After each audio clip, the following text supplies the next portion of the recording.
आपको सोना से मिलवा चुकी हूँ। तब मैंने आपसे कहा था कि अगले वीडियो में मैं आपको गौरा से मिलवाऊंगी। तो इस वीडियो में मैं आपको गौरा से मिलवाऊंगी। गौरा कौन है? गौरा महादेवी वर्मा के बहन के घर में पली हुई एक गाय थी।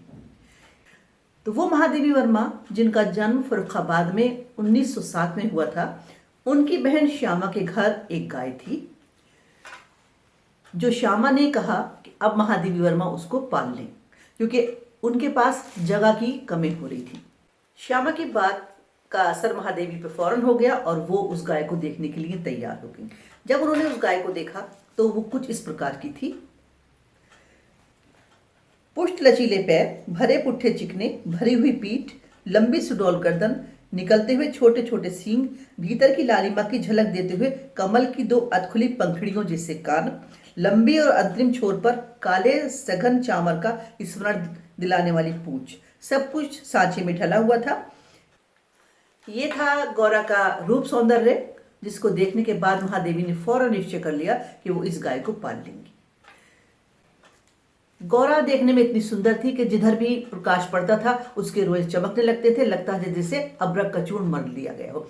अब्रक यानी कि माइका, और जिसे कहीं कहीं अपशम भी कहा जाता है।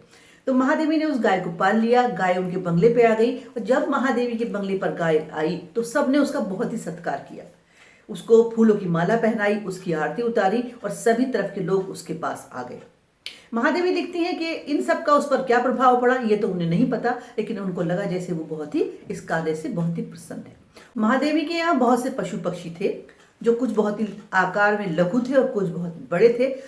बड़े जैसे कि ये गौरा या सोना, और कुछ बहुत ही लघु पशु पक्षी थे। उनके सभी की दोस्ती गौरा के साथ हो गई। गौरा के ऊपर वो सवारी करते, उसके कान नोचते, उसके पैरों के आसपास चक्कर काटते, लेकिन धीरे धीरे वो सबकी मित्र बन गई। 1 साल बाद उसने एक बछड़े को जन्म दिया, जिसका नाम रखा गया लालमणि। माँ और बेटे जब साथ होते तो हिमराशि और जलते अंगारे का सा प्रभाव डालते थे, यानी कि माँ एकदम सफेद थी और बेटा थोड़ा सा लालिमा लिए हुए था।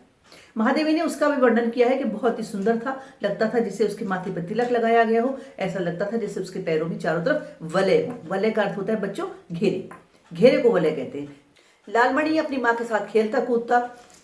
अब तो उनके घर में जैसे दूधो नहाओ का आशीर्वाद फलित होने लगा। जितने भी पशु पक्षी थे उनके यहाँ के, जो भी दूध पी सकते हैं, जिनका भी खाद्य पदार्थ दूध है, उन सभी को गौरा पालने लगी, यानी गौरा का दूध उनको सबको मिलने लगा। महादेव जो उनके घर रहा करते थे, दोनों टाइम दूध निकालने के समय पर उनके बर्तन सामने रख देता और नाप कर दूध उनके बर्तनों में डाल देता। वो उसको पीते और वहां से चले जाते और लौटकर इस तरह से गौरा को देखते जैसे उसके प्रति थैंक्स कर रहे हो। अगर उनके आने में थोड़ा भी देर हो जाती तो वो बां बां करके शोर मचा लेती, जैसे उसको भी अपनी उन संतानों का वेट सा रहता था। महादेवी के प्रति भी उसकी कृतज्ञता या उसके लगाव के तरीके थे। जब महादेवी की मोटर घर में दाखिल होती तो गेट से दाखिल होते ही उनकी मोटर की आवाज पर वो बा बा की ध्वनि से चिल्लाने लगती। दूध निकालने की जो समस्या थी अब एक समाधान चाहती थी, यानी कि महादेवी के घर कोई भी दूध निकालने वाला परमानेंट मेंबर नहीं था। जो गांव से आए थे वो प्रैक्टिस की वजह से भूल चुके थे और जो शहर के रहने वाले थे शायद वो जानते ही नहीं थे। तो अब ये डिसाइड किया गया कि जो पुराना ग्वाला है, जो पहले घर में दूध लाया करता था, उसी को बुलाकर गौरा का दूध निकलवा लिया जाए। 2-3 महीने तो सब कुछ ठीक चला, लेकिन उसके बाद गौरा ने चारा दाना खाना धीरे धीरे कम कर दिया और वो दुर्बल सी होने लगी। तब ये विचार आया महादेवी को कि इसका कारण क्या है। वेटनरी डॉक्टर यानी कि पशु चिकित्सक को बुलाकर दिखाया गया और सब कुछ जानने के बाद उन्होंने ये निर्णय दिया कि गौरा को सुई खिला दी गई है। महादेवी ने सोचा कि दाना चारा तो उसको बहुत देखभाल कर दिया जाता है, ऐसा कैसे हो सकता है। दाने चारे में यदि सुई चली जाए तो गले में ही छिद जाती है और वहीं पर तकलीफ दे सकती है, लेकिन संभवतः गुड़ की बड़ी डली में सुई लगाकर उसको निगलवा दी गई, जो कि उसके शरीर के अंदर चली गई और उसके रक्त में चली गई। जब ये सत्य महादेवी को पता चला तब उन्हें बहुत ही दुख हुआ। अब एक प्रश्न आता है कि ग्वाले ने ऐसा क्यों किया। जिन घरों में उनसे बहुत ज्यादा दूध लिया जाता है या उनके दूध की खपत बहुत अधिक होती है, वहां पर वो पशु पालना बिल्कुल पसंद नहीं करते और कोई ऐसी हरकत करते हैं जिससे कि पशु ना रहे और फिर से वो उस घर में दूध देने लगे। इस सत्य को पता चलने के बाद जैसे ग्वाला एकदम गायब हो गया, तब ये जो बात थी वो निश्चय में बदल गई कि हाँ ऐसा ही हुआ होगा, ग्वाले ने ही गौरा को सुई निगलवा दी है जिसके कारण उसकी कभी भी मृत्यु हो सकती है। तब डॉक्टरों ने सुझाव दिया यदि सेब का रस उसको पिलाया जाए तो सुई पर कैल्शियम जम जाने के कारण शायद सुई उसको नुकसान ना पहुंचाए। तो कई कई किलो सेब का रस निकालकर उसको पिलाया जाता, ऊपर से बड़े बड़े ताकत के इंजेक्शन दिए जाते। दोनों तरफ से वो मुसीबत झेल रही थी, अंदर से सुई तंग कर रही थी और बाहर से जो बड़ा सा सिरिंज भर के उसको दवा दी जाती या इंजेक्शन लगाया जाता, उससे भी उसको बहुत तकलीफ होती होगी। महादेवी ने ऐसा लिखा भी है कि वो काम किसी शल्य चिकित्सा से कम नहीं था। शल्य चिकित्सा ऑपरेशन। धीरे धीरे वो बहुत कमजोर होने लगी, उसकी आंखों से कभी कभी आंसू भी बहने लगते। महादेवी के पास जाने पर वो जैसे और भी दुखी हो जाती या और भी परेशान होने लगती। लालमणि को पता ही नहीं था कि उसकी माँ किस परेशानी में है। वो उसके चारों तरफ चक्कर लगाता, उसे उठाने की बेहद कोशिश करता, लेकिन इतनी दुर्बल गाय उठ नहीं पाती थी।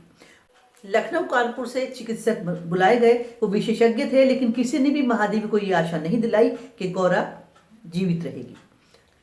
महादेवी भी निराश हो गई, लेकिन वो ये चाहती थी कि जब उसका अंतिम समय हो तब वो उसके साथ रहे।